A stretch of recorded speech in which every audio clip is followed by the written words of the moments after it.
바랍니다.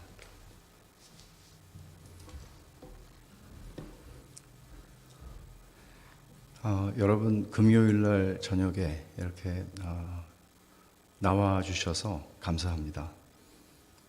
저도 또 여러분들에게 주의 말씀을 나눌 수 있는 기회가 얼마나 큰 영광이고 특권인지 모르겠습니다. 제가 이제 한 3일, 오늘부터 주일까지 말씀을 5차례 전하게 될 텐데, 오랫동안 신앙생활 하신 분들께는 죄송하지만 기독교 초보자들이라고 생각을 하고 설교를 하려고 그래요. 여러분들은 아무것도 모르시는 겁니다. 괜찮으시겠어요? 감사합니다. 기독교 오리엔테이션입니다. 오늘 제가 나누게 되는 말씀은 제목은 좀 거창하죠. 기독교 핵심. 기독교 신앙은 하나님을 아는 지식을 떠나서 존재할 수가 없습니다. 기독교 신앙은 무조건 밑사원이 하는 거 아니라는 거죠. 기독교 신앙은 철저하게 하나님의 계시인 성경의 말씀을 따라서, 하나님이 당신을 소개하신 것이 성경이니까 성경을 통해서 하나님이 나는 이런 하나님이다라고 말씀하신 대로 하나님을 알고, 그 하나님을 아는 지식 위에 하나님에 대한 신뢰와 하나님에 대한 신앙은 세워지는 것입니다. 만일 하나님에 대해서 여러분들이 가지고 계시는 오해가 있다면, 그 오해가 점점 하나님의 말씀을 통해서 온전하게 오해가 바로잡혀지고, 오해가 바른 하나님에 대한 이해로 조금씩 더 좁혀지지 않는다면, 여러분의 신앙은 일평생 아무리 노력하고 아무리 수고하고 아무리 일생을 다 드린다 해도 결코 신앙은 좋아지지 않을 것이고, 그렇게 되면 어떤 비참한 결과를 맺게 되나 하면, 많은 세월을 예배당이라고 하는 울타리 안에 앉아 있었지만, 내 평생을 모태에서부터 평생을 예배당 안에 앉아 있었지만 그리스도를 조금도 닮지 못할 것입니다. 동의하세요? 아무것도 모르시는 분이라고 지금 생각하고 제가 지금 얘기하는 거예요. 여러분 이제 신앙생활 시작하실 겁니까? 그럼 여러분 이 말을 기억하세요. 여러분이 하나님을 알지 못하면 여러분의 신앙은 절대로 성장하지 않아요. 이 말은 무슨 말인가 하면, 하나님을 아는 지식이라는 것은 우리를 변화시키는 지식이에요. 하나님을 제대로 알아야 하나님을 제대로 알고 하나님을 제대로 신뢰하게 되고, 여러분 보세요. 사람에 대해서는 달라요. 사람은 알면 알수록 사실 실망스러운 게 굉장히 많아요. 경험하시지 않았어요? 결혼하신 분들? 차라리 모르고 연애할 때가 1000번, 10,000번 낫습니다. 내가 결혼한 게 이 인간이 맞나? 이런 생각하죠. 하나님은 모르면 모를수록 그분을 좋아하긴 어려워요. 그러나 하나님을 알면, 제대로 알면 그분을 사랑하게 되고, 그분을 즐거워하게 되고, 그분을 영화롭게 할 수 있습니다. 신앙의 본질입니다. 이게 기독교 신앙입니다. 그럼에도 불구하고 바울 사도는 에베소서에서 이런 말을 하죠. 하나님의 아들을 믿는 것과 아는 일에서 하나가 되는 것, 이게 교회거든요. 문제는 뭔가 하면, 교회 안에 사람들이 앉아 있지만 그들이 하나님을 아는 것, 그리고 그의 아들 예수 그리스도를 아는 것에서 제각각이라는 것이 문제입니다. 저마다 제각각으로 알고 있는 거예요. 심각한 문제죠. 교회의 하나됨이라고 하는 것은 본래 진리 안에서의 하나됨입니다. 예수님께서는 대제사장의 기도라고 알려져 있는 요한복음 17장에서 십자가를 지시기 전에 짧지 않은 기도를 하십니다. 그 기도에서 영생은 유일하신 참 하나님과 그의 보내신 자 예수 그리스도를 아는 것이라고 얘기합니다. 아는 것이라고. 영생이. 성경은 이렇게 말하고 있죠. 호세아 선지자도 이스라엘 백성들이 결국 북왕국 이스라엘이 망하는 것은 그 이유는 국력이 쇠약해서가 아니라 그들이 군비를 증강하지 않아서가 아니라 그들이 말이 적어서가 아니라 그 이유는 하나님을 아는 지식이 없었기 때문이라고 말합니다. 저는 오늘 이 이야기가 21세기에 한국에 있는 교회들뿐만 아니라 북미에 있는 이민교회들에게 정확하게 맞는 말일 뿐만 아니라 이 시대의 대부분의 교회에게 맞는 말이라고 봅니다. 우리는 교회의 부흥기를 살지 않습니다. 이민교회의 미래는 어떻게 될까요? 캐나다 한인 이민교회의 미래는 어떻게 될까요? 초창기는 어떠했나요? 40몇 년 전에 성산교회가 설립될 당시에는 어떠했나요? 그리고 그 역사에 짧지 않은 시간이죠. 50년이 되지 않은 짧지 않은 시간을 보내는 동안에 교회는 어떤 흐름을 가지고 있었나요? 지금은 어떠한가요? 쇠퇴기인가요? 어떻습니까? 그리고 그 이유는 뭡니까? 기독교에 대한 오해가 말도 못하게 많을 뿐만 아니라 하나님에 대한 오해 다 연결되어 있죠. 하나님을 오해하면 기독교를 오해하지 않을 수가 없고 교회가 무엇인지 오해할 것이고 믿음이 무엇인지 죄가 무엇인지 내 인생에서 일어나는 고난이라든지 은혜라든지 성경의 중요한 모든 개념들 모든 것들을 다 오해하지 않을 수가 없고 그렇게 되면 우리는 목에 가시가 걸려 있는데 밥이 넘어갑니까? 목에 가시가 걸려 있는데 하나님 말씀을 들으면 그게 삼켜집니까? 그게 소화가 돼요? 안 되죠. 여러분, 아무리 바른 하나님의 말씀 앞에 앉아 있다는 게 우리의 구원을 보장하지도 않으며 우리의 신앙의 성숙을 보장하지도 않고 그리스도를 닮아가는 인생을 보장하지 않아요.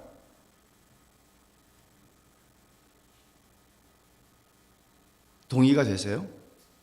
이거 아멘을 하라 저 아멘 별로 안 좋아하고 아멘 속으로 하세요. 말하다가 제가 까먹어요. 아멘을 하시면. 여러분 중요한 거는 앞으로 여러분들이 신앙생활 하실 때 다시 말씀드리지만 오리엔테이션이에요. 절대적으로 중요한 거예요. 하나님이 우리에게 주신 건 성경밖에 없어요. 하나님이 예배당을 주신 거 아니에요. 예수님께서 지금 승천하시지 않고 부활하셔서 계속 순회 설교하시면서 다니시는 거 아니에요. 제자들에게 예수님께서 너희들은 영생 불사해서 너희들은 계속해서 돌아다니면서 복음을 전해라 말씀하시지 않았어요. 하나님 우리에게 성경을 주셨어요. 그리고 이 성경을 통해서 다른 것이 아니고 성경을 통해서 우리는 인격적인 하나님을 알아요. 배워요. 경험해요. 하나님에 대한 오해가 제가 볼 때는 굉장히 많은데 좀 유치한 얘기부터 하죠. 기독교는 무엇인가? 기독교는 의무들의 목록이 아닙니까? 이렇게 얘기할 수 있죠. 뭐 그렇게 하라는 게 많고 하지 말라는 게 많고 그거 못합니다. 여러분 밖에 있는 사람들이 그렇게 얘기하는 건 가능해요. 근데 교회라는 울타리 안에 있으면서도 그런 생각을 하는 사람들이 적지 않다는 거죠. 이건 심각한 문제죠. 심각한 오해죠. 여러분 기독교라는 것이 하고 하지 않는 것이 답니까? 기독교가 그게 다예요? 하나님을 모르는 것이죠. 그렇게 기독교를 이해하고 있다면 그는 여러분 그런 삶 속에서 어떻게 기쁨이 있고 자유함이 있겠어요? 그리스도께서 너희에게 자유를 주셨으니 그 자유는 뭐예요? 진리가 너희를 자유하게 하리니 진리를 알지니 진리가 너희를 자유하게 할 것이다. 그 자유함은 뭐예요? 하나님이 주신다고 하는 그 기쁨은 어떤 것이죠? 여러분 우리에게는 그런 기쁨들이 있나요? 우리의 삶 속에? 다니엘 풀러라고 하는 신학자는 이런 얘기를 해요. 우리의 믿음의 시금석이 있는데 말하자면 우리에게 믿음이 건강한가 믿음이 있는가 기쁨이 있는지를 보면 안다고. 그 기쁨은 로또가 당첨돼가지고 즐거워하는 그런 거 아니죠. 새 차를 사서 즐거워하는 그런 거 아니죠. 다른 거죠. 다른 거죠.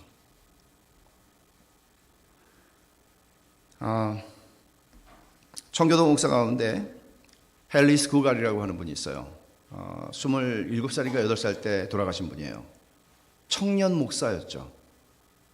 근데 이 헨리 스쿠갈은 자기의 친구에게 복음을 전하기 위해서 기독교는 이런 거야 라고 하는 얘기를 하기 위해서 편지를 씁니다.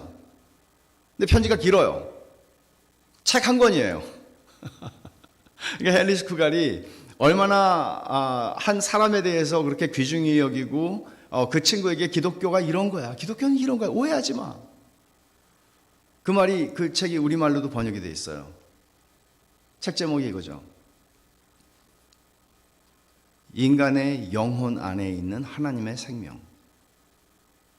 헨리 스쿠갈은 이게 기독교라고 말하는 거예요.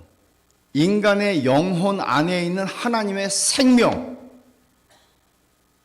생명, 하나님의 생명. 이게 기독교다. 그는 그 책에서 이런 얘기를 합니다. 한 예화를 드는데 자기 교인들 가운데 그렇게 보이는 사람들이 있었겠죠. 아마도 결혼을 했는데 이혼을 하지 못해서 같이 사는, 그러니까 별로 사랑하지도 않아요. 아니, 별로 사랑하는 게 아니고 미운정 고운정 다 떨어졌어요. 근데 성경에서 이혼하지 말라고 그러니까 이혼은 못해요. 그냥 살아요. 한 지붕 아래서 살아요. 근데 이혼은 못해요. 이렇게 살아가는 사람이 있다는 거죠. 근데 그리스도인들이 이런 사람들이 있다고 그는 얘기합니다. 어떻게 해요? 지옥 갈까봐 하나님을 버리진 못하겠어요. 두려워서. 근데 하나님이 그렇게 좋진 않아요. 내가 일생을 살아봤는데 하나님이 별로 좋진 않아요. 하나님 그렇게 막 하나님이 좋아서 죽고 뭐 그럴 수가 없어요. 별로예요. 근데 교회 안에 남아있어요. 교회를 떠나지 않아요. 지옥 갈까봐 무서워서. 여러분들이 이런 신앙생활 속에 이 무미건조함, 하나님은 익숙해지다 못해 아주 더 이상 우리를 놀라게 할 게 아무것도 없는 미천이 떨어진 하나님. 여러분들은 어떻게 공감이 되세요? 이런 신앙생활이요.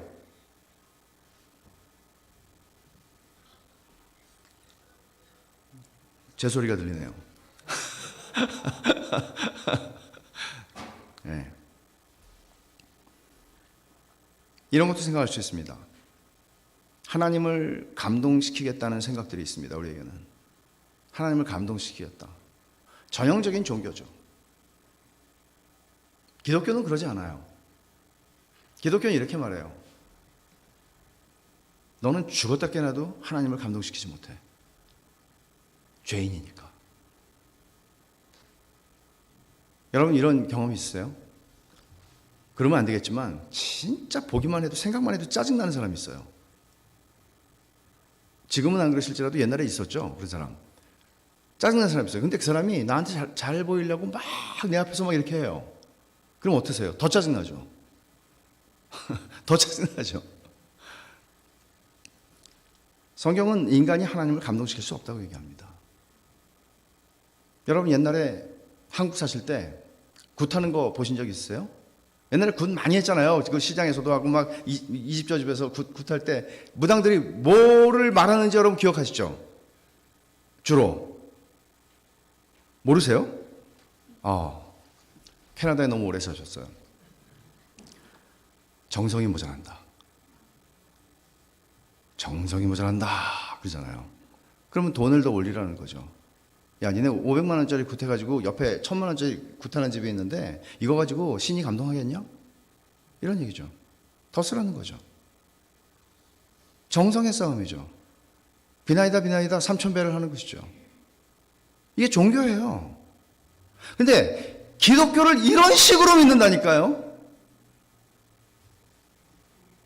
그런 식으로 일생을 믿어봐야 두려운 일이죠. 하나님 앞에 섰을 때 하나님께서 누구냐? 제가 토론토 성산교회 너 누구냐? 너 누구냐고. 물어보실 수 있죠. 우리가 하나님을 제대로 안다는 것은 대단히 중요한 것입니다. 제가 두 사람의 예를 들 텐데, 한 사람은 20세기 역사에, 21세기 역사에 정말 탁월한 신학자였던 사람입니다. 어거스틴입니다. 어거스틴은 천재였습니다. 이 사람은 북아프리카 사람이었습니다. 아마도 흑인이었을 것입니다. 이 사람이 뭐 지금의 알제리 정도에 살던 사람인데, 북아프리카에 당시에 가장 큰 제국이었던 카르타고로 이제 유학을 가죠. 집이 좀 잘 살았어요. 근데 어머니 모니카는 아들이 회심하기를 위해서 끊임없이 눈물로 기도했습니다. 근데 이 똑똑한 아들은 가서 17살에 유학을 갔는데, 머리가 좋으면 남아돌 거 아니에요. 그러니까 공부를 너무 잘하는데 다 해도 머리가 남는 거잖아요. 그러니까 모르시죠, 이런 거? 모르시는 거. 네.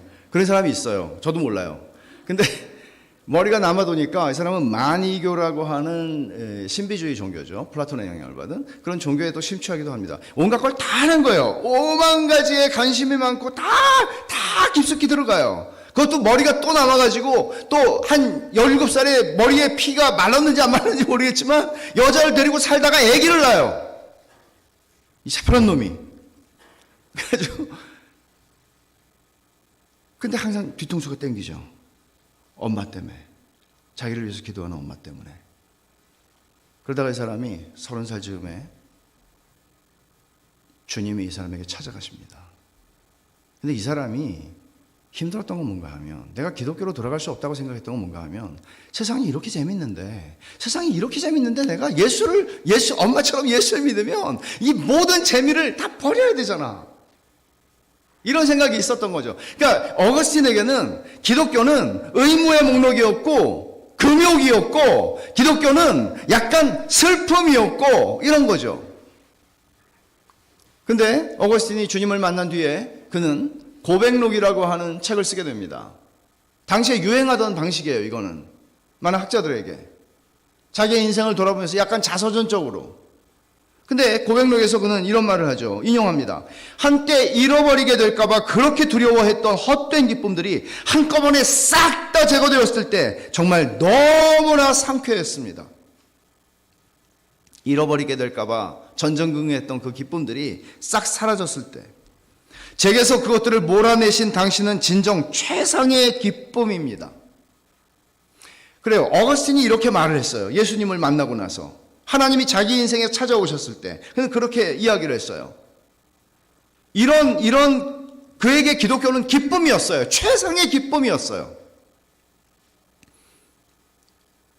5세기에 하나님을 믿었던 어거스틴의 하나님이나 21세기에 우리가 하나님을 믿는 그 하나님은 동일한 하나님입니다. 그러면 여러분, 우리는 이런 생각할 수 있죠. 그러면 내가 믿는 하나님도 어거스틴이 믿는 하나님과 같다면, 그 하나님이 성경의 그 하나님이라면, 그럼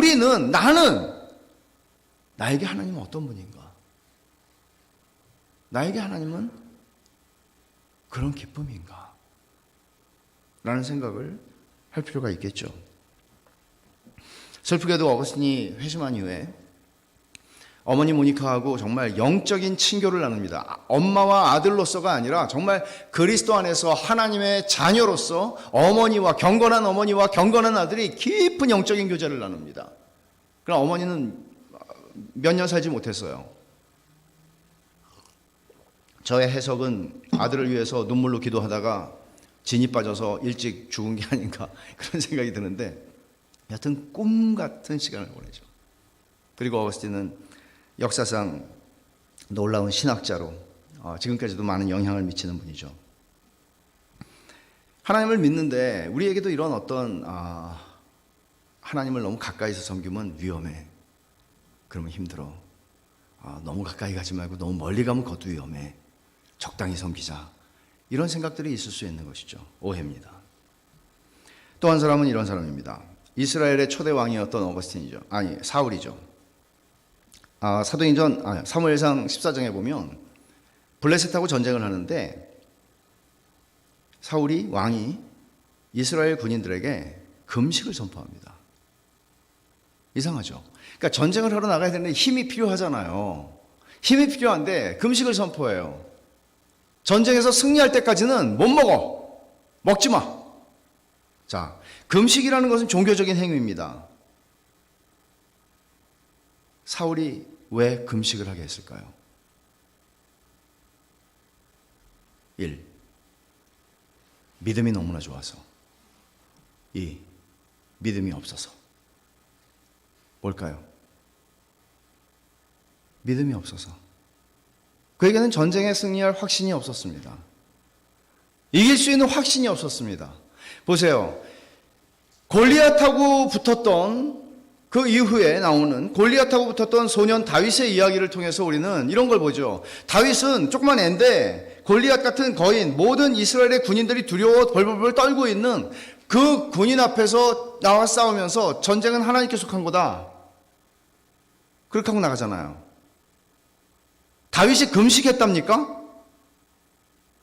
골리앗, 잠깐만 기다려. 내가 40일을 하고 싶은데 40일은 할 수가 없고 3일만 금식하고 나올게. 그렇게 하지 않죠. 왜? 하나님을 알았으니까. 하나님에는 확신이 있었으니까. 그러나 사울은 확신이 없었습니다. 확신을 자기의 종교적인 열심으로 획득하고 싶었던 거죠. 자기의 종교적인 열심으로, 극단적인 열심으로 획득하고 싶었던 거죠. 이런 식의 종교적 행위로서의 금식이 적지 않습니다. 자식 이기는 부모 있어? 내가 금식하고 지금 죽기 살기로 기도하는데 안 들어주시겠어? 여러분 이런 얘기 하거든요. 어떤 사람들이 굉장히 뭔가가 인생이 꼬여요. 그러면 얘기하죠. 기도해. 기도하고 있는데요.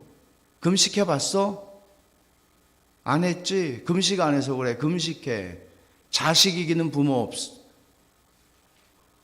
없어. 맞아요? 이건 기독교 아니에요. 성경은 그런 금식에 대해서 말하지 않아요. 얼마나 많은 성경에서 승인하지 않고 있는, 성경이 가르치지 않고 있는 그런 생각들, 관념들, 가르침들, 이런 것들이 우리 속에 얼마나 많이 섞여 있는지 몰라요. 어떻게 신앙이 좋아지겠어요? 그럴 수 없죠.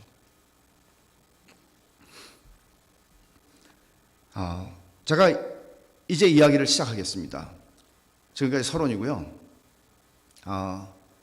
그러나 시간 안에 끝내겠습니다. 여러분이 이렇게 하시다가 이제 그만했으면 좋겠네. 그러시면 이렇게 표를 해주시면 제가 눈치를 채고 출발점은 이거예요. 성경은 이렇게 시작하죠. 창세기 1장 1절에 태초에 하나님이 천지를 창조하셨다. 그럼 여러분, 하나님이 천지를 창조하셨다는 걸 우리는 믿습니다. 그렇지 않고서야 여기 있겠습니까? 그런데 제 질문은 이겁니다. 왜 창조하셨죠? 무슨 의도로, 무슨 목적으로, 어떤 동기로 세상을 창조하셨죠? 이건 중요한 문제잖아요. 왜냐하면 하나님이 세상을 왜 창조하셨는지를 알아야 우리는 하나님의 목적에 맞추어 우리의 인생을 생각할 것이고, 우리의 교회에 갈 바도 그 큰 그림, 하나님의 그림 속에서 우리가 그림만 그리면 된답니까? 하나님이 원래 깔아놓으신 그림이 있다면 거기에 우리는 맞춰야 되잖아요. 그럼 왜 창조하셨답니까? 하나님이 천지를 창조한 목적이 뭡니까? 이 질문을 다루기 위해서 우리가 물어야 되는 또 하나의 질문이 있죠. 그것은 하나님께서 세상을 창조하시기 전에 무엇을 하셨을까? 그러니까 하나님이 어떤 목적으로 창조하셨는가를 우리가 대답하기 위해서는, 그럼 하나님은 천지를 창조하시기 전에 영원하신 것이 하나님의 속성인데, 그럼 영원하신 하나님이 천지를 창조하던 시점이 있는데 그 시점 이전에는 뭘 하고 계셨을까? 성경이 말하고 있나요? 1장 1절이 태초에 하나님이 천지를 창조하시니라는데 하나님이 뭘 하고 계셨는지 말하고 있나요? 자, 이 질문에 대해서 우리가 대답하기 전에 또 하나 질문을 드리죠. 하나님 몇 분입니까? 한 분이라고 한 분이 대답하셨습니다. 다른 대답은 없습니까? 세 분이라고 또 한 분이 대답하셨습니다. 다른 분이 대답하셨습니다. 두 분은 안 계시죠? 삼위일체가 숫자가 두 개가 나오잖아요. 3도 나오고 1도 나오고. 삼위일체라는 말 성경에 없죠. 그럼 위라고 하는 걸 보세요. 이게 트리니티를 번역한 건데, 위라고 하는 거는 무슨 위예요? 벼슬 위예요. 벼슬 위. 그리고 체는 무슨 체예요? 몸체. 미안해요, 학생들. 문자를 써가지고, 중국 문자를. 근데 하나님은 몸이 없으시잖아요.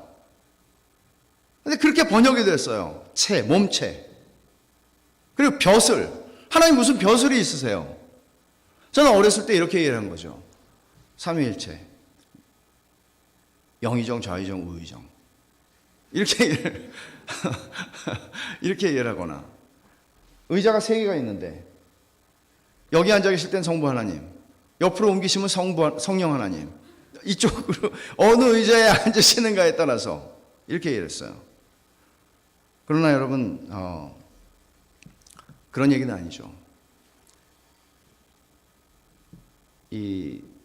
사실 이 질문 자체가 굉장히 위험한 질문일 수 있어요. 하나님이 세상을 창조하신 목적이 무엇인가? 칼빈은 기독교 강요에서 이런 얘기를 합니다. 어거스틴을 이용하면서, 어거스틴을 또 많이 이용하죠. 어거스틴을 이용하면서 어떤 껄렁껄렁한 젊은이가 한 노인에게 물었다는 거죠. 하나님이 세상을 창조하시기 전에 무엇을 하셨습니까? 그러니까 노인이 이렇게 대답한다는 거예요. 너같이 쓸데없는 생각을 하는 놈을 위해서 지옥을 창조하고 계셨다, 이놈아. 그러니까 칼빈의 의도는 하나님이 말씀하시는 데까지 말씀을 하는 거지, 우리의 호기심으로 성경을 자꾸 팔려고 그러지 마라, 그런 뜻으로 얘기한 거죠. 그러나 이건 호기심의 문제가 아닙니다. 칼빈은 그렇게 얘기했지만 200년이 훨씬 더 지나서 지금의 미국 동부에 있는 버스턴 쪽에 있는, 거기서 목회를 하던 조나단 에드워즈라고 하는 사람이 이 문제를 깊숙이 다루었습니다. 저는 그 얘기를 조금 이용을 할 건데요. 하나님이 세 분이라고 하는 것은, 삼위일체를 이해하는 것은 굉장히 중요한데, 하나님은 우리가 생각하는 우리가 아니죠. 하나님은 보통 사람들이 생각하는 것처럼, 예를 들어 저 주일학교 때 선생님이 이렇게 가르치셨어요. 어렸을 때. 너희 아버지가 너한테 아버지고 너희 엄마한테는 남편이고 회사 가면 사장님, 그건 어떻게 알았지? 사장님이잖아. 그거 같은 거야. 그게 삼위일체야. 또 해가 있잖아. 해가 본체가 있고 빛도 내고 열도 내잖아. 그게 삼위일체. 이렇게 가르쳤어요. 신학교 와가지고 그게 이단이었구나. 그 선생님은 이단은 아니지만 한국교회가 다 그렇게 가르쳤어요, 옛날에. 잘못된 가르침이었죠. 여러분,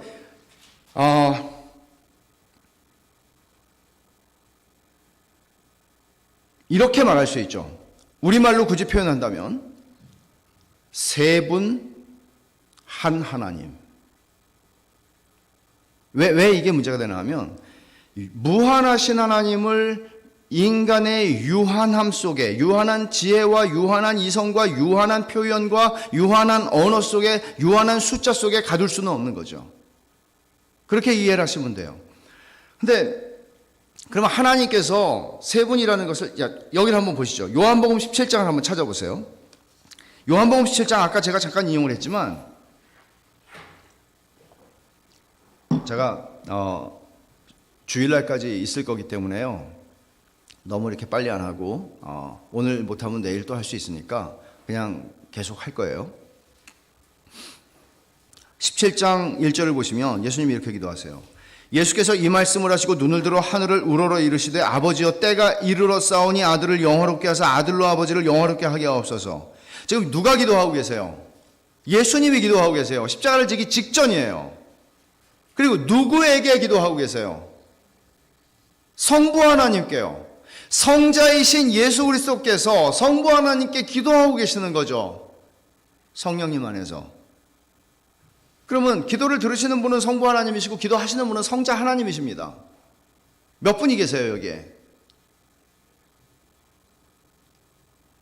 일단 두 분이 계시잖아요. 기도하시는 분이 계시고 기도를 들으시는 분이 계시잖아요. 그리고 성령 하나님이 계시고요. 그러면 여기서 우리가 던지는 질문은 이거예요. 자, 좋다. 세 분이라 치자. 세 분이신데 다신론이 아니에요. 삼신론이 아니고요. 왜? 웨스트민스터 신앙고백에서 고백하는 것처럼 성부와 성자와 성령으로 계시는데 There will be three persons 그랬어요. 세 분으로 계시는데, 근데 신성과 권능과 영원함에 있어서 동일하시다. 말하자면 다실론은, 삼신론이나 다실론들은 서로 갈등을 하고 싸움을 하고 중재를 하고 이런 신들이에요. 그리스 로마 신화 같은 거. 그러나 하나님은 영원히 하나이세요. 갈등이 없어요. 그러면 여러분, 하나님이 뭘 하셨는가? 요한복음 17장에서 조금 아까 읽은 이 말씀에 의하면 아버지께서 아들을 영화롭게 하시고 아들이 아버지를 영화롭게 하는 관계라는 정도는 이해할 수 있죠. 5절을 보십시오. 아버지여, 창세 전에 내가 아버지와 함께 가졌던 영화로서 지금도 아버지와 함께 나를 영화롭게 하옵소서. 창세 전에, 여러분, 이 말은 우리에게 오래 신앙생활한 분들은 이게 익숙한 말이에요. 창세 전에 택하사, 창세 전에. 무슨 말이에요? 하나님이 천지를 창조하기 전에, 창세기 1장 1절 이전에. 그렇다면 창세기 1장 1절 이전에 지금 어떤 얘기를 하는 거예요? 아버지, 우리가 세상을 창조하던 그 전에 말입니다.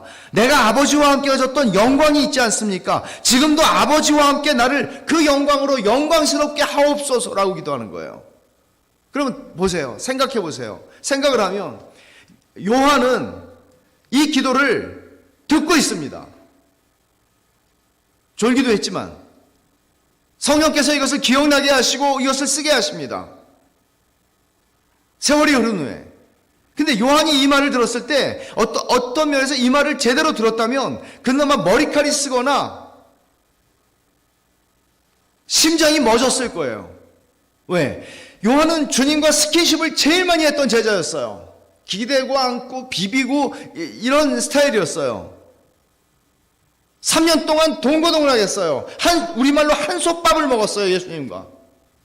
비록 그들이 주는 그리스도시요 살아계신 하나님의 아들이라고 고백했어도 그 고백의 의미의 전체를 그들은 다 이해하지 못했어요. 그런데 그분이 3년 동안 우리와 갈릴리를 걸었고 예루살렘 거리를 거닐었던 이분이 천지를 창조하신 여호와 하나님이에요. 우리가 그렇게 비벼대고 같이 다녔던 이분이 천지를 창조하신 여호와 하나님이에요.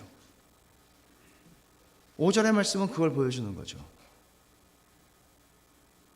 엄청난 얘기잖아요.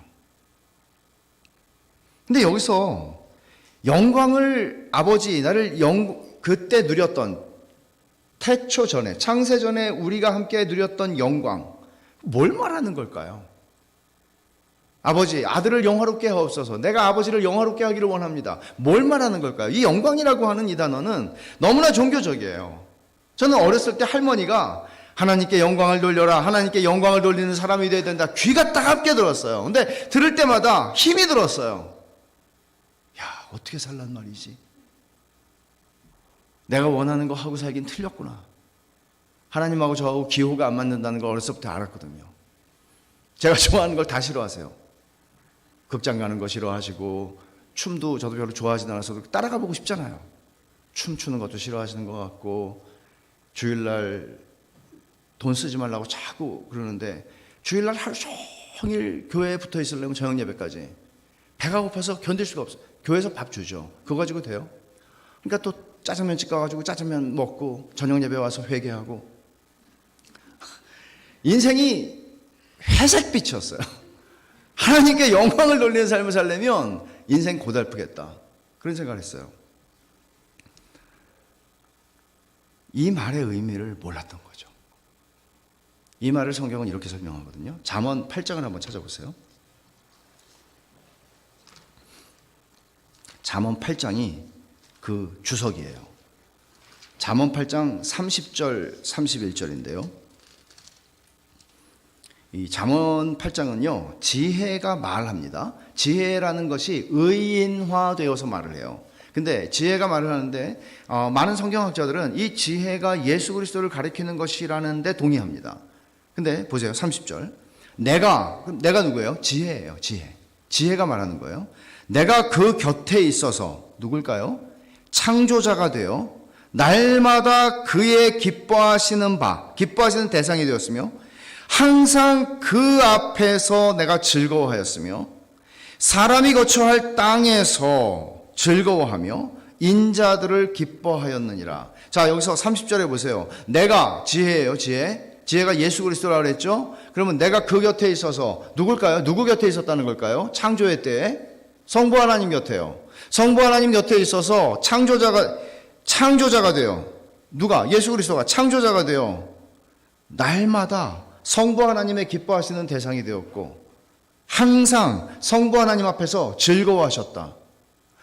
우리가 영광을 돌린다는 말은 연예인들이 뭐 상 받을 때 예수 믿는 연예인들이 하는 그런 말이 아니라 뭔가 여러분들이 인생에서 기가 막힌 어떤 놀라운 성과를 이루고 어떤 산의 정상에 올라서 인생의 산의 정상에 올라서 이 모든 영광을 하나님께 돌립니다. 그런 얘기가 아니고요. 이 얘기는 무슨 얘기인가 하면 성부 하나님이 성자 하나님을 날마다 기뻐하셨고 성자 하나님께서 성부 하나님을 항상 즐거워했다는 얘기입니다. 여러분 이 말을 제가 좀 설명을 드리죠. 한 예를 들겠습니다. 제가 옛날에 하여간 한국에 제가 30대 때 제 인생에서 되게 바쁜 시간이었습니다. 정말 집에는 빨래만 가지고 들어오고 이러던 시절에 초등학교 다닐 때죠, 아이들이.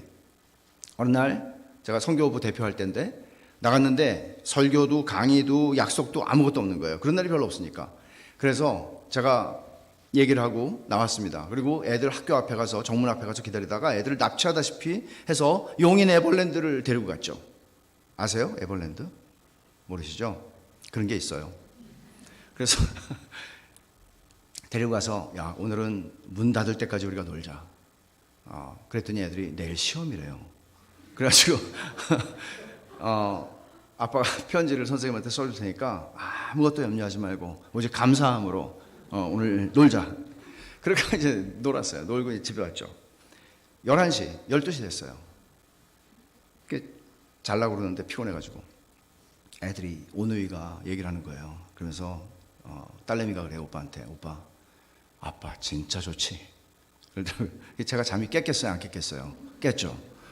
깼는데 오빠가 또 야 우리 아빠 같은 아빠가 어딨냐? 학교에 애들 아빠 얘기 들어봐라. 우리 아빠 같은 아빠 없다. 둘이서 계속 얘기를 하는 거예요. 물론 뭐 제 일생에 한 번 있었던 일인데요. 그래서 계속 얘기를 하는데 저는 돌아보면 제 인생에서 가장 영광스러웠던 시간으로 기억해요. 왜냐하면 저라는 인격을 얼마나 못된 게 많겠어요. 저라는 인격을 두 인격이 기뻐했기 때문에요. 그냥 기뻐했기 때문에요. 날마다는 아니었어요. 항상도 아니었고요. 근데 기뻐했어요. 그때 저는 영광을 받았어요. 이런 거구나. 이런 거구나. 만일 조건 없이 누군가가 여러분의 인격 자체를 정말 당신은 아무것도 할 게 없어요.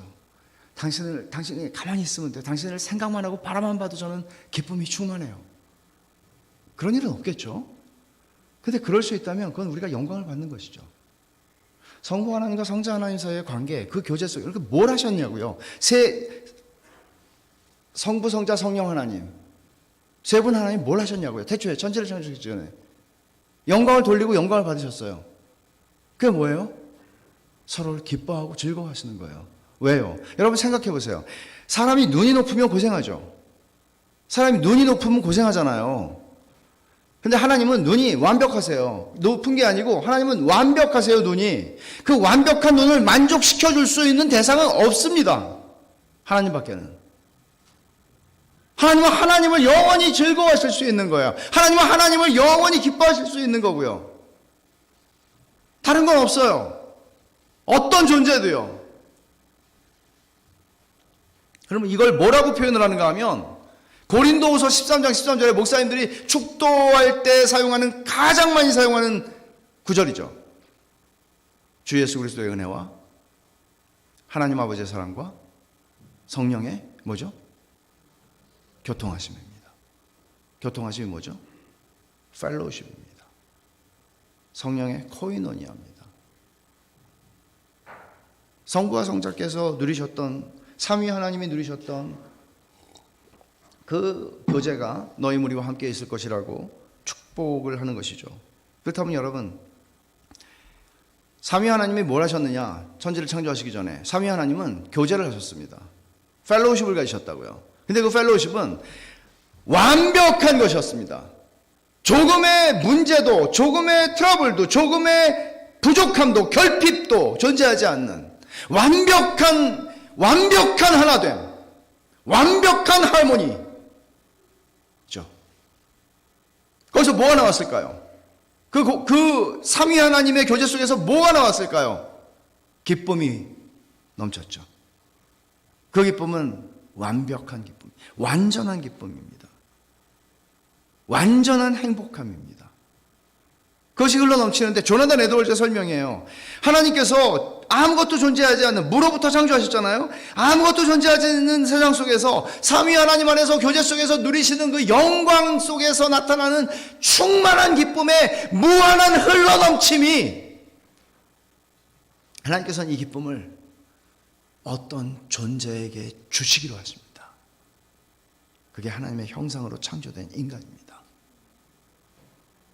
하나님이 천지를 창조하신 이유가 뭐냐, 목적이 뭐냐 할 때, 목적이라고 하는 것, 왜 창조하셨느냐, 그것은 두 가지를 얘기하죠. 하나는 목적, 하나는 동기입니다. 동기는 하나님, 삼위 하나님 안에서 누리시는 충만한 기쁨의 무한한 흘러넘침이었습니다. 여러분, 기쁨과 슬픔의 정서의 차이를 아시죠? 슬픔은 삼켜요.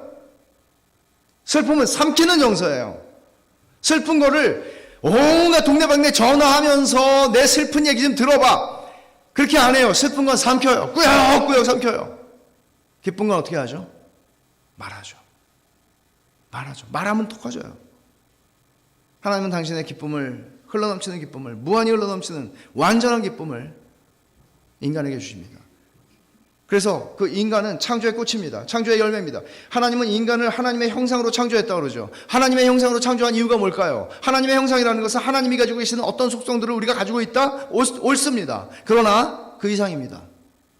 하나님의 형상으로 인간이 창조됐다는 얘기는 하나님과 소통할 수 있는 존재라는 얘기입니다.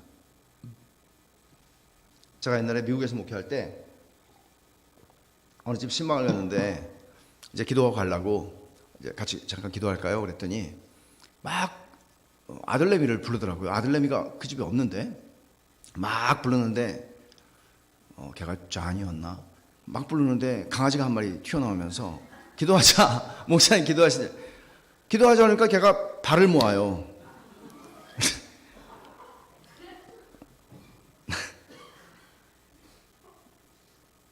그렇게 할 수는 있어요.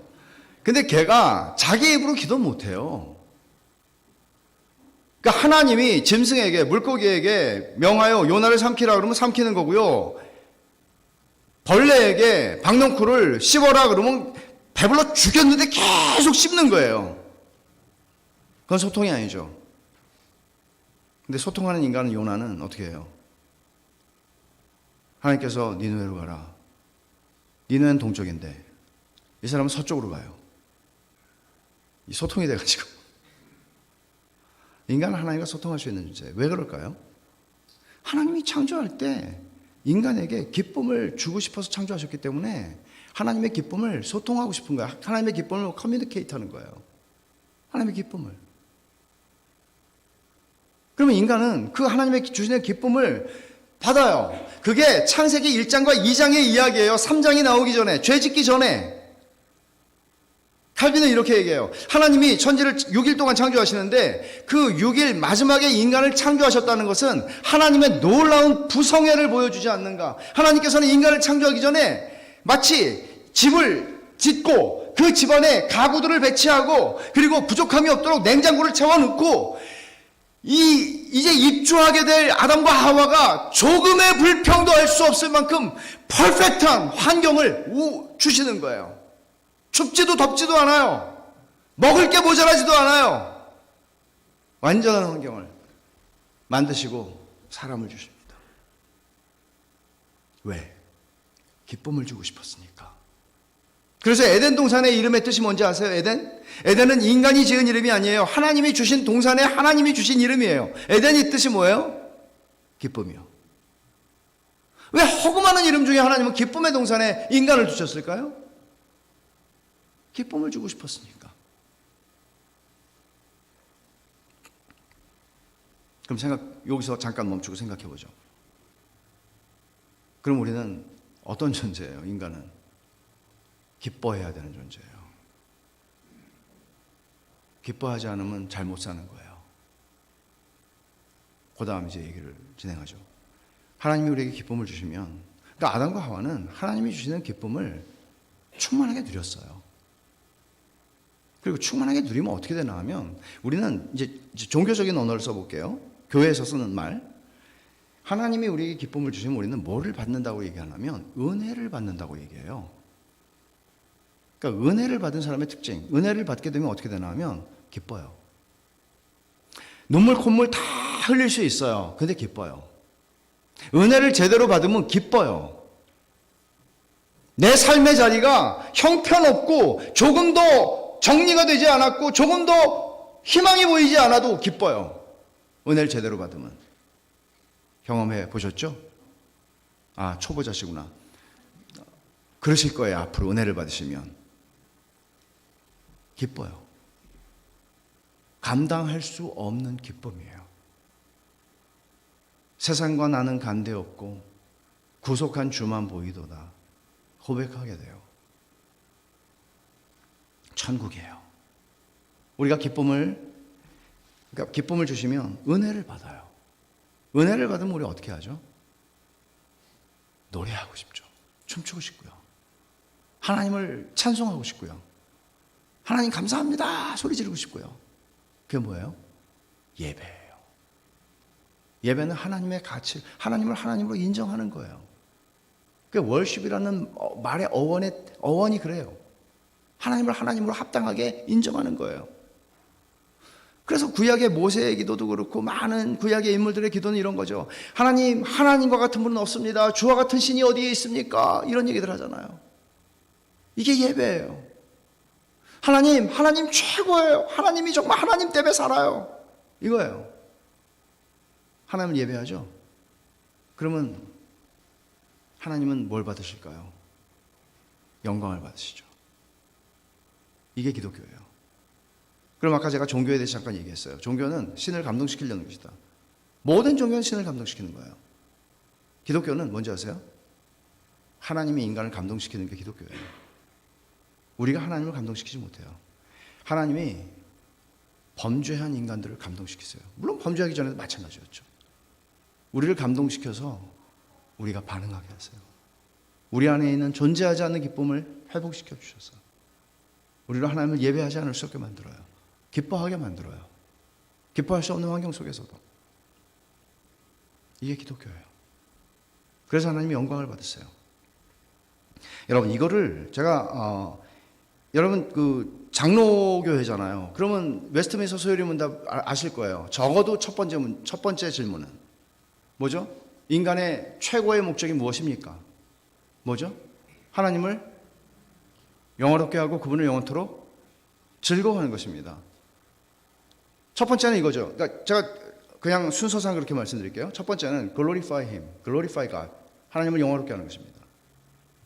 그 다음에 뭐라고 얘기하죠? And to enjoy him forever. 하나님을 enjoy 하는 것입니다. 그럼 여러분 glorify하고 enjoy하고 무슨 상관이죠? 그 대상은 하나님이에요. 이 두 가지는 어떻게 연결되죠?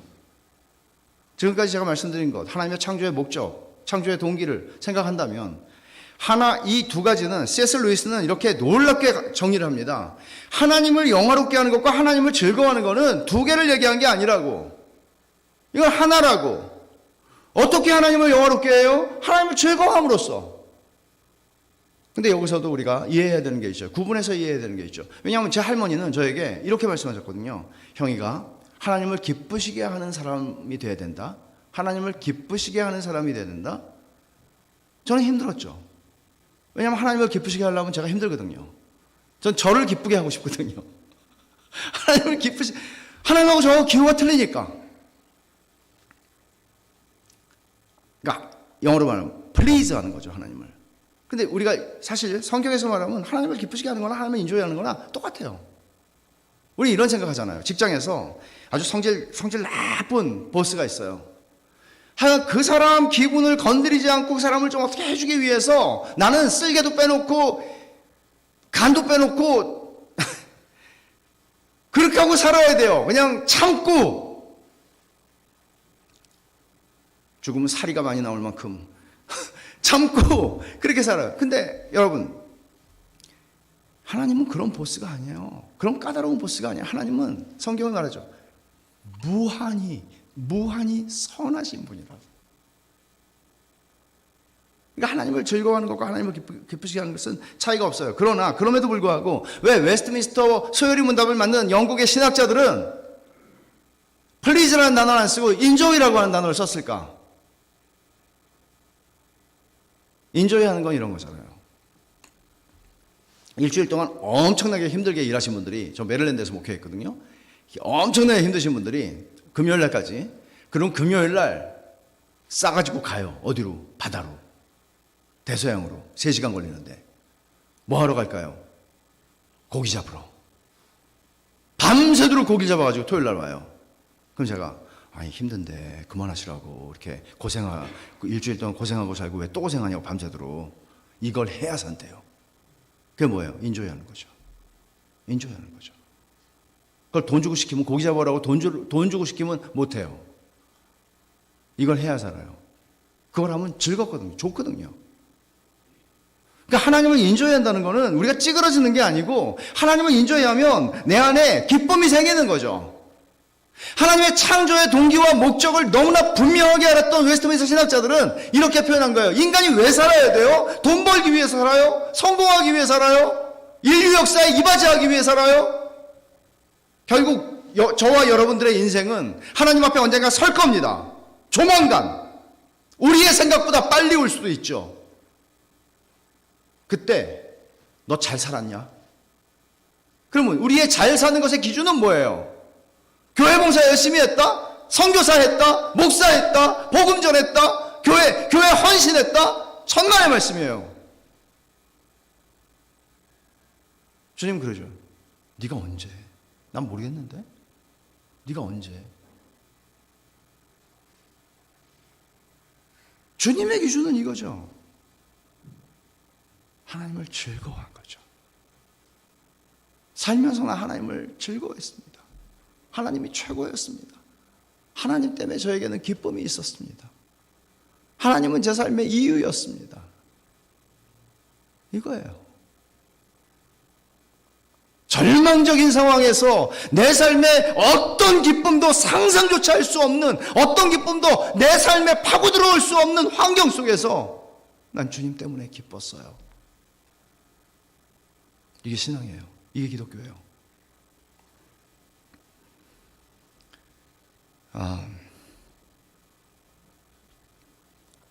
이 점에서 우리가 한번 생각할 것은 이겁니다. 의무와 기쁨의 차이입니다.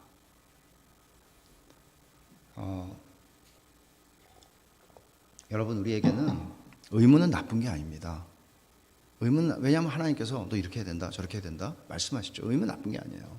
나쁜 게 아닌데 문제는 뭔가 하면, 기쁨이 없는 의무는 율법주의가 됩니다. 사랑이 없는, 하나님을 향한 사랑이 없는 의무는 율법주의가 돼요.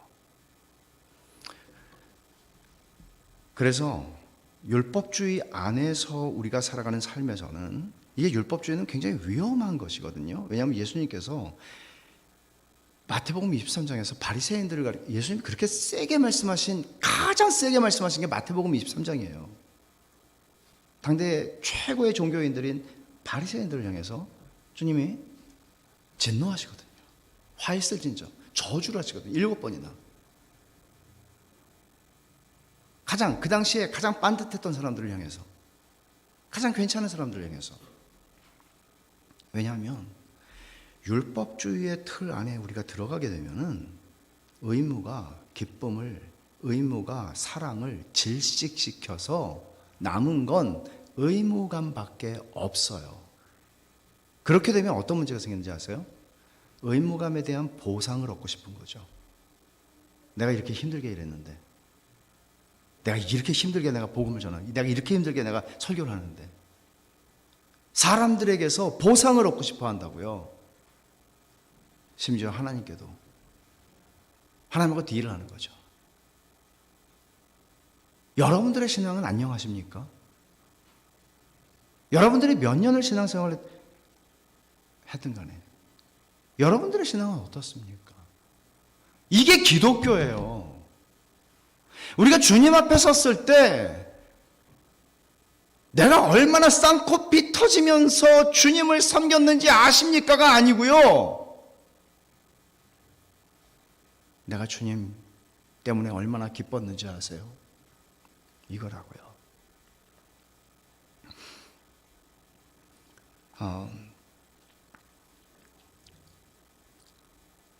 제가 결혼 기념일 그때 한 십몇 년 됐을 때인데요.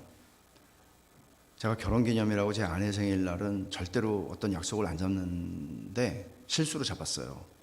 그래가지고 서울 살 때인데 일산에서 설교를 저녁 때 하고 저희는 강동구에 살았거든요.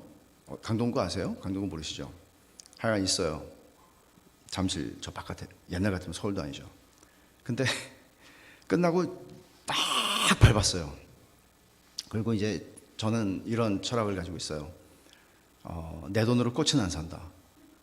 꽃을 살 돈이 있으면 우리 가족이 갈비를 뜯는 게 훨씬 더 가성비가 좋다. 이렇게 생각을 하고 있는데 그날은 꽃집으로 들어갔죠. 집 앞에 꽃집으로 들어가서 꽃을 하나 근사하게 만들어 달라고 그러고 카드를 하나 사가지고 성경책 제가 항상 갖고 다니니까 성경책 아가서를 폈죠. 아가서를 펴가지고 좀 인용을 좀 했어요. 뭐라고 인용을 했냐면 이거죠. 내 사랑, 너는 어여쁘고도 어여쁘다. 너울 속에 있는 내 눈이 비둘기 같고 내 머리털은 길르앗산 기슭에 누운 무리염소 같구나. 이렇게 이제 표절을 해가지고 아내에게 바치는 노래. 그래서 이제 이런 생각을 했죠. 이제 집에 들어가서 아내가 꽃을 든 저를 보면 얼마나 기절할 일이죠. 저를 아니까 얼마나 놀라겠어요. 그때 저는 여보 웬일이냐고 이렇게 물어보면 저는 이렇게 대답하려고 준비를 했죠. 대사를 읽어야 돼요. 여보, 당신에게 꽃을 바칠 수 있다는 게 내게는 영광이고 특권이며 기쁨이자 행복이야. 이렇게 이제 대사를 준비했어요. 안 물어봤습니다. 너무 감동을 해가지고 방으로 꽃을 들고 뛰어들어갔어요. 거기 관객들이 있었거든요. 제 처제들이 3명이 다 모여 있었어요. 이 외로운 언니를 위해서. 만약에 제가 아내가 물어볼 때 이렇게 대답을 했다고 하면 상상을 해보세요. 아니 맨날 꽃 노래 부르더구만. 꽃 사오라고 해요. 꽃 사오라고. 남들은 다 사주는데 너는 안 사준다고. 그래서 사왔다. 그렇게 하면 여러분 어떻게 되겠어요? 그 장미꽃 가시가 어떻게 되겠어요? 난리가 나는 거죠. 생각해 보세요. 우리가 하나님을 섬기는 것도 똑같아요. 하나님을 섬기는 것도 야, 넌 어떻게 그렇게 열심히 기도하냐? 그러면 하래매요. 너 어떻게 그렇게 말씀을 날마다 말씀을 그렇게 비가 오나 눈이 오나 말씀을 묵상하고 말씀을 읽고 그러냐? 그러면 하래매요. 목사님 통해서 맨날 잔소리하고 그러니 안 하게 생겼습니까? 이게 아니잖아요. 하나님 너무 좋아요 이게. 그러면 이게 너무 행복해요. 이럴 수 있어서. 이게 진짜잖아요. 여러분 제가 아내에게 여보 당신에게 꽃을 바치는 영광이고 행복이고 뭐 기쁨이고 특권이고 이렇게 얘기하면 제가 찌그러집니까? 아니죠. 영광스럽고 기쁨이 상승하죠. 하나님을 섬기는 건 여러분 왜 섬기세요? 여러분들은 목사니까 섬기시고 장로니까 섬기시고 집사니까 섬기시고 권사니까 섬기시고 여러분이 하는 맡은 일이 있으니까 섬기시고 그래서 하는 건가요? 아니면 야, 참 훌륭하다 그러면 주님 좋아서 하는 일이에요. 옛날에 제가 선교사 할 때 그러시더라고요. 서울에서 한국에 잠깐 들어가면 고생이 많다고. 아유 뭐 피차 고생하는 건 일반입니다. 저 좋아서 하는 일이니까 냅두세요. 좋아서 하는 일이잖아요. 좋아서 하는 일이 뭐 고생이에요. 내가 좋아서 하는데. 내가 무슨 위로가 필요해요. 극단적으로 말해서. 내가 좋아서 하는 일인데 누가 알아주고 안 알아주고 뭐 그렇게 상관이 있어요. 하나님이 나를 아시는데 내가 좋아서 하는데 내가 사랑하는 주님에 대해서 말하고 싶은데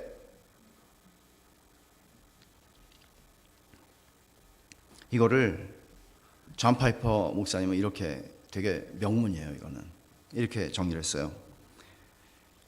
우리가 하나님 안에서 최고로 만족을 누릴 때 하나님은 우리 안에서 최고로 영광을 받으신다. 자, 다시 한번 읽어드릴게요. 잘 들으세요. 우리가 하나님 안에서 최고로 만족을 누릴 때 하나님은 우리 안에서 최고로 영광을 받으신다. 이런 거죠. 예를 들어서 여러분이 이제 갈등을 하셨어요. 오늘 저녁 먹으면서 갈까 말까 오래간만에 또 코비드 끝나고 사경회도 한다는데 갈까 말까 유튜브로 때리자 뭐 이렇게 생각을 하다가 가자 그러고 이제 오셨어요. 근데 그것도 이제 주차도 멀리 하자 다른 교우들을 위해서 저 끝에다 했어요. 근데 딱 차에서 내리는데 뭐가 날아가는 것 같은 게 희끗희끗한 게 보여서 이렇게 보니까 분홍빛 같기도 하고 뭐 이렇게 보였어요. 뭐가 이렇게 딱 들어보니까 100이라는 글자가 써 있는 거예요. 거기에 그 종이에 100이라는 글자가 써 있는데 6장이 포개져 있는 거예요. 아무래도 저쪽에서 날라온 것 같아요. 바깥에서. 그래가지고 딱 들고 주께서 내 사정을 아시고 오늘 내가 교회 오길 잘했다. 그렇게 하고 이제 말씀을 들으면서 계속 생각하는 거예요. 말씀도 말씀이지만 내가 오늘 교회 오길 진짜 잘했다. 그리고 이제 집에 가셨어요. 집에 갔는데 말씀은 하나도 생각 안 나고 내가 오늘 교회 가길 잘했다.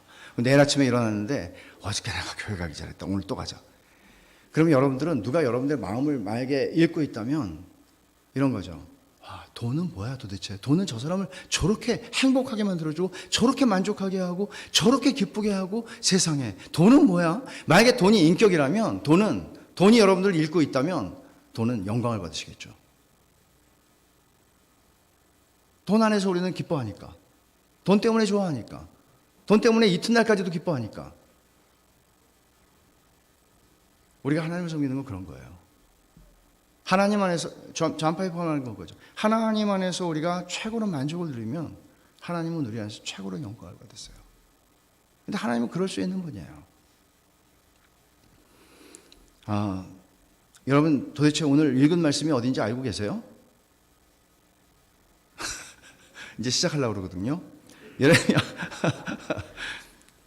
이거는 오늘 그 마무리용 말씀을 읽은 겁니다. 그러니까 걱정하지 마세요. 예레미야 32장 39절부터 41절을 보면 여기 복이라는 말이 되게 많이 나와요. 복. 근데 복은 중국 사람들도 복이 있고 우리도 복을 좋아하는데 여기서 복이라고 하는 말을 쓸 때 여기 나오는 단어 전체가 다 그런 건 아닌데 성경에서 복이라는 말을 쓸 때 그 말은 하나님이 선하시다라고 할 때 그 선하심이라고 하는 말이에요. 어원이 같아요. 그러면 이런 말이에요. 내가 너에게 복을 주겠다라고 하나님 말씀하실 때 그 복을 준다는 말은 어떤 뜻인가 하면요.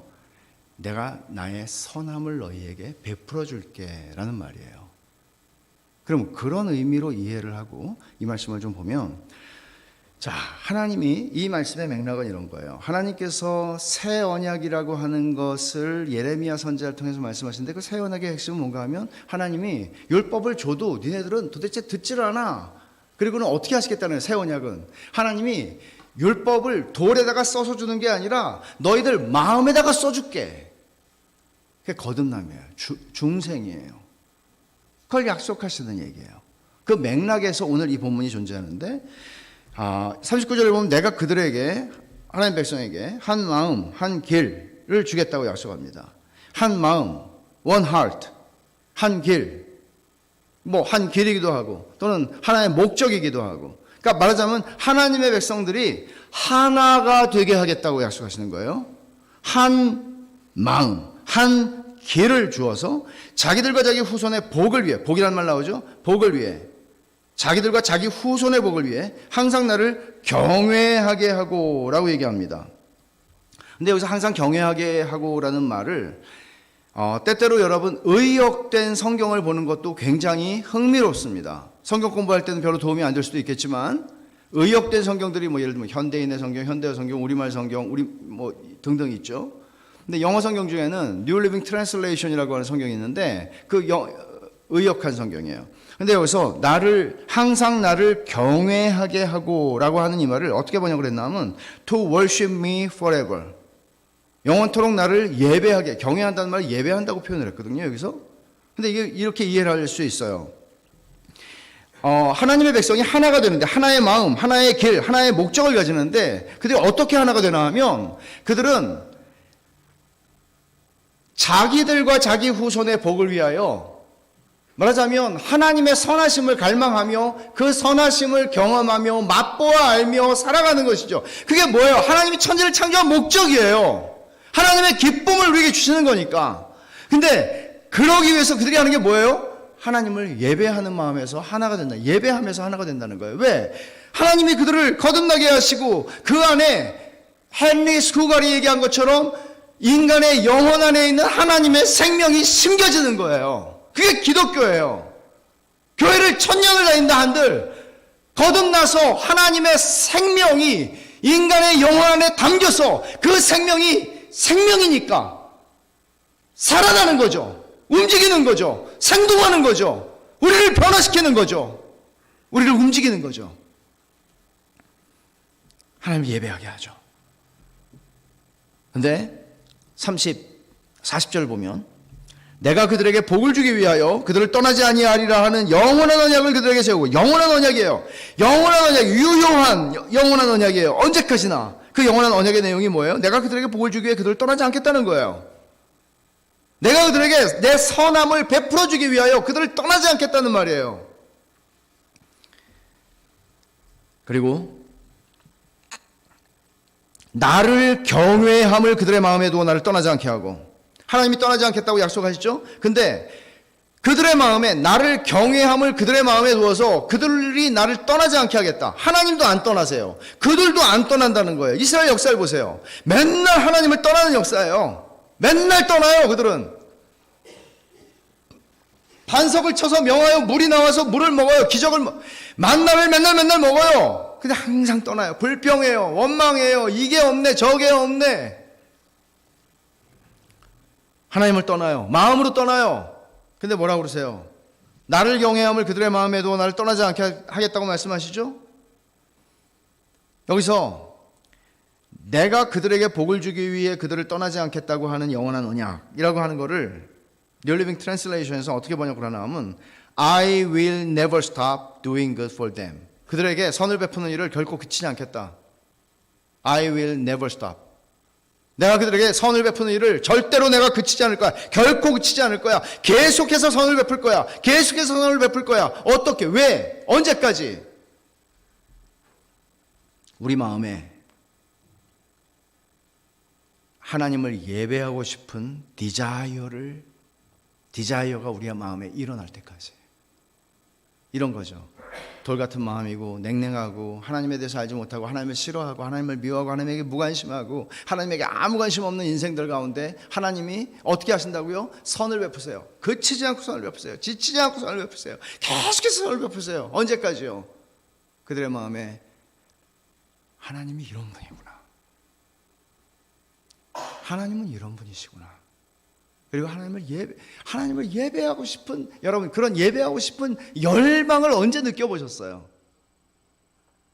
주일날 아침에 막 밟고 오는 거예요. 하나님을 예배하고 싶어서. 간신히 일어나가지고 예배 중간에 오는 게 아니고, 막 예배하고 싶어서. 하나님의 백성과 함께 예배하고 싶어서. 하나님을 열망하는 거죠. 막 찬송이 터져 나오는 거죠. 운전하면서 혼자서. 예배하고 싶은 디자이어를 그들 마음에 두시겠다고. 그때까지 내가 선을 베푸는 일을 그치지 않겠다고. 그들 떠나지 않겠다고. 그리고 41절에 하나님이 이렇게 하시는 것은 내가 기쁨으로 그들에게 복을 주되 분명히 내 마음과 정성을 다해 그들을 이 땅에 심으리라. 여러분, 서기관이 예수님에게 물었어요.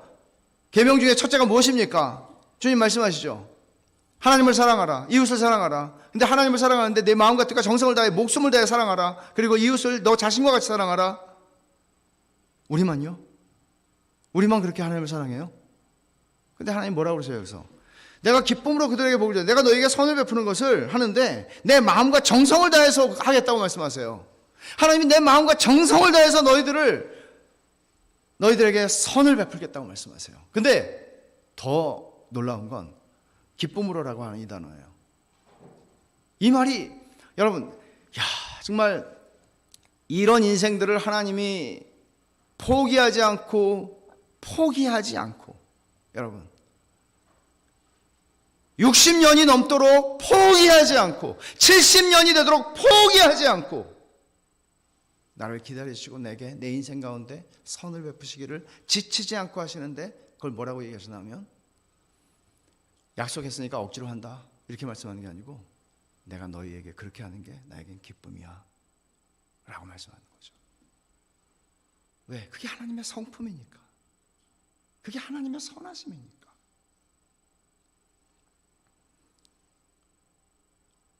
영어로 이런 말 있잖아요.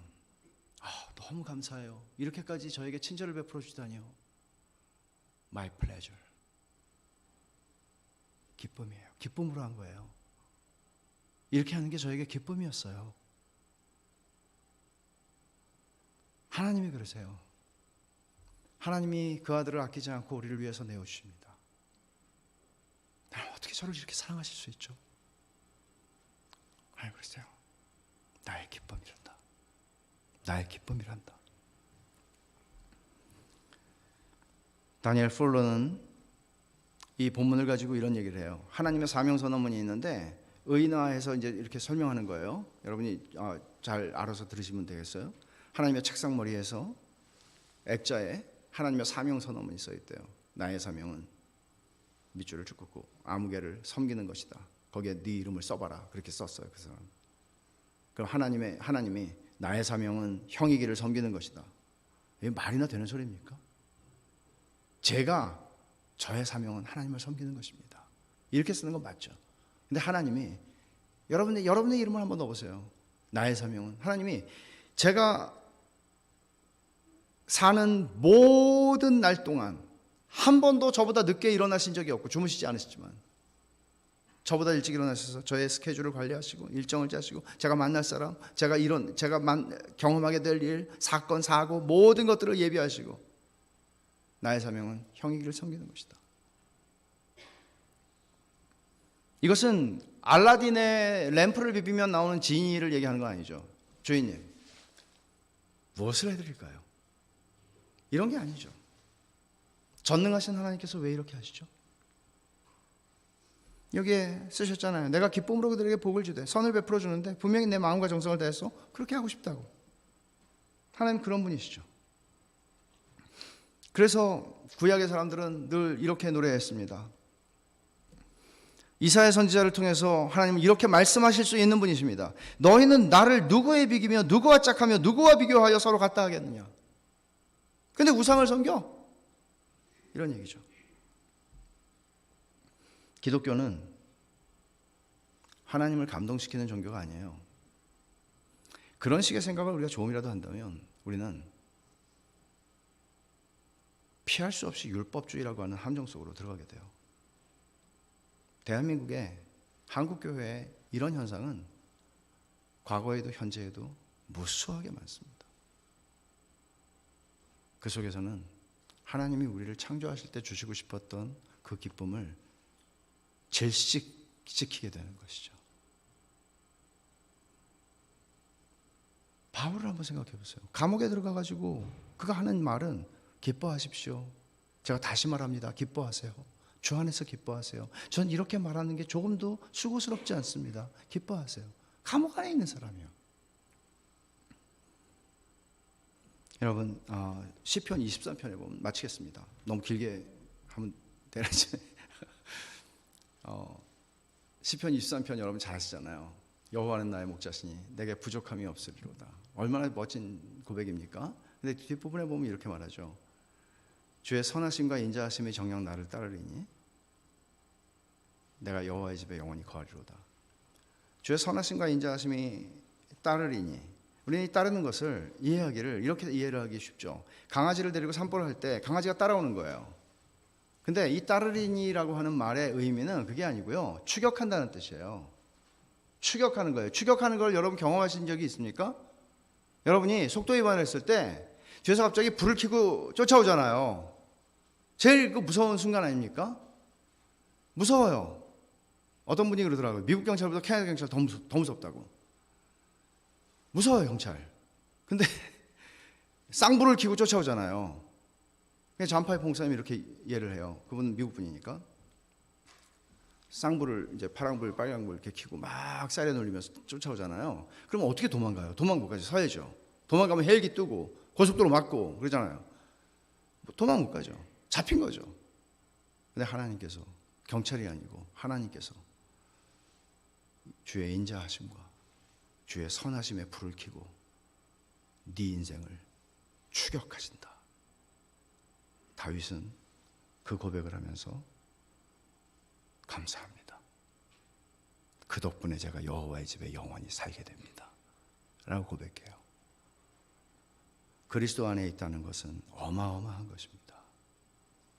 그리스도 안에 있다는 것은 우리 인생에서 비록 사망의 음침한 골짜기를 지나가는 일은 일어나요. 피할 수 없이. 그 이유가 뭔지는 내일 아침에 제가 좀 말씀을 드리겠지만, 그런 속에서 하나님의 선하심과 인자하심이 우리를 덮칩니다. 하나님의 선하심과 인자하심이 우리를 이깁니다. 그래서 우리는 하나님의 기쁨으로 기뻐하며 하나님이 제 삶의 기쁨입니다 라고 고백하게 되는 것이죠. 기도합시다.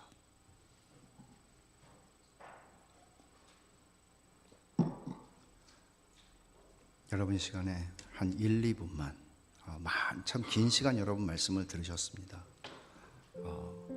1, 2분만 우리가 하나님 앞에 정직하게 우리의 마음을 고백합시다. 여러분들의 신앙생활은 그동안 안녕했습니까? 괜찮았습니까? 오늘 말씀을 통해서 하나님은, 설교자가 아니라 하나님은 여러분들에게 무엇을 말씀하시는지 들으셨나요? 무엇이든지 간에 정직하게, 여러분의 마음을 정직하게, 속이지 말고 하나님 앞에 그냥 고백합시다. 하나님, 이런 것이었군요. 진짜 제대로 믿고 싶습니다. 하나님이 의도하셨던 그거 저 압니다. 근데 오래됐습니다. 그거 경험한 지 오래됐습니다. 주님, 그거를 다시 회복하고 싶습니다. 무엇이든지 괜찮습니다. 하나님께 말씀드립시다. 우리 잠깐만 큰 소리를 낼 필요는 없겠죠. 조용히 하나님 앞에 나아가십시다. 한 1, 2분만 같이 기도하겠습니다.